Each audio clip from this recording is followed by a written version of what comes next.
This is a reading in A Course in Miracles, Chapter 13, Section 5, The Two Emotions. I have said you have but two emotions, love and fear. One is changeless, but continually exchanged, being offered by the eternal to the eternal. In this exchange it is extended, for it increases as it is given. The other has many forms, for the content of the individual illusions differ greatly. Yet they have one thing in common: they are all insane. They are made of sights that are not seen and sounds that are not heard. They make up a private world that cannot be shared, for they are meaningful only to their maker, and so they have no meaning at all. In this world, their maker moves alone, for only he perceives them. Each one peoples his world with figures from his individual past, and it is because of that this private worlds do differ. Yet the figures that he sees were never real, for they are made up only of his reactions to his brothers, and do not include their reactions to him. Therefore he does not see he made them, and they are not whole. For these figures have no witnesses, being perceived in one separate mind only. It is through these strange and shadowy figures that the insane relate to their insane world, for they see only those who remind them of these images, and it is to them they relate. Thus do they communicate with those who are not there, and it is they who answer them. And no one hears their answers save him who called upon them, and he alone believes they answered him. Projection makes perception, and you cannot see beyond it. Again and again you have attacked your brother because you saw in him a shadow figure in your private world, and thus it is you who must attack yourself first, for what you attack is not in others.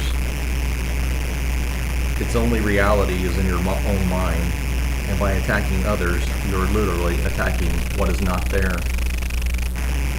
The delusional can be very destructive, for they are not they do not recognize that they have condemned themselves. They do not wish to die, yet they will let condemnation go. They will not let condemnation go, and so they separate into their private worlds, where everything is disordered, and where what is within appears to be without. Yet what is within they do not see, for the reality of their brothers they cannot recognize. You have but two emotions, yet in your private world you react to each of them as though if they were the other. For love cannot abide in a world apart, where when it comes it is not recognized. If you see your own hatred as your brother, you are not seeing him. Everyone draws nigh unto what he loves, and recoils from what he fears, and you react with fear to love, and draw away from it. Yet fear attracts you, and believing it is love, you call it to yourself. Your private world is filled with figures of fear you have invited into it, and all the love your brothers offer you, you do not see. As you look with open eyes upon your world, it must occur to you that you have withdrawn into insanity. You see what is not there, and you hear what makes no sound. Your manifestations of emotions are the opposite of what the emotions are. You communicate with no one, and you are isolated from reality as if you were alone in all the universe. In your madness, you overlook reality completely, and you see only your split mind everywhere you look. God calls you, and you do not hear, for you are preoccupied with your own voice, and the vision of Christ is not in your sight, for you look upon yourself alone. Little child, would you offer this to your Father? For if you offer it to yourself, you are offering it to him, and he will not return it, for it is unworthy of you, because it is unworthy of him. Yet he would release you from it and set you free. His same answer tells you that you have offered yourself, what you have offered yourself is not true, but his offering to you has never changed. You who know not what you can do can learn what insanity is and look beyond it. It is given you to learn how to deny insanity and come forth from your private world in peace. You will see all that you denied in your brothers because you denied it in yourself. For you will love them, and by drawing nigh unto them, you will draw them to yourself, perceiving them as witnesses to the reality you share with God. I am with them as I am with you, and we will draw them from their private worlds, for as we are united, so would we unite with them. The Father welcomes all of us in gladness, and given you to whom God gave himself. And it is God whom you must offer them to recognize his gift to you. Vision depends on light. You cannot see in darkness, yet in darkness, in that private world of sleep, you see in dreams, although your eyes are closed. And it is here that what you see you made.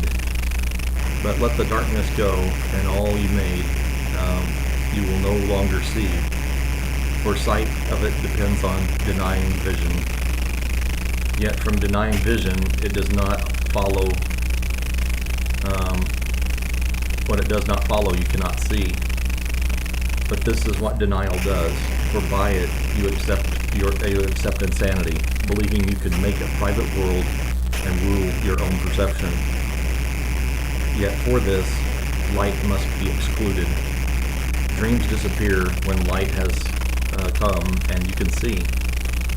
Do not seek vision through your eyes, for you made your way of seeing that you might see in darkness, and in this you are deceived.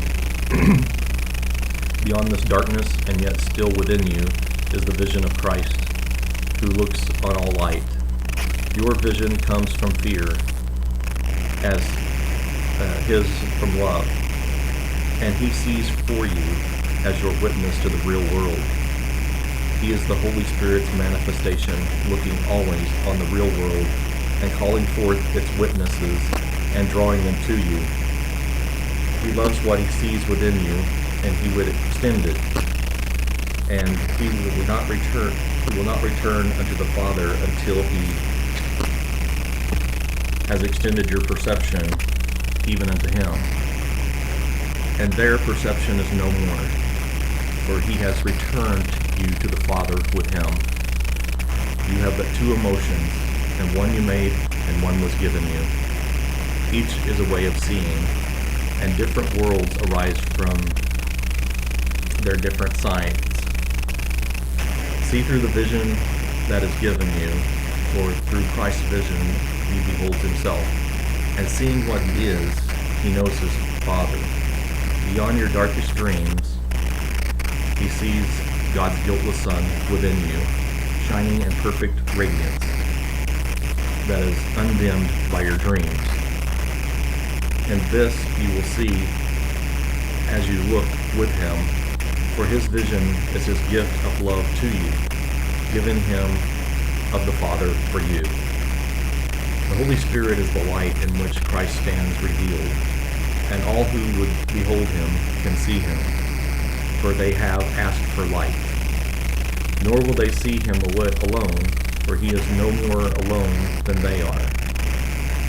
Because they saw the Son, they have risen in him to the Father. And all this will they understand, because they looked within and saw beyond the darkness, the Christ in them, and recognized him. In the sanity of his vision, they looked upon themselves with love, seeing themselves as the Holy Spirit sees them, and with this vision of the truth in them came all the beauty of the world to shine upon them. That is the end of the reading of chapter 13, section 5, and A Course in Miracles.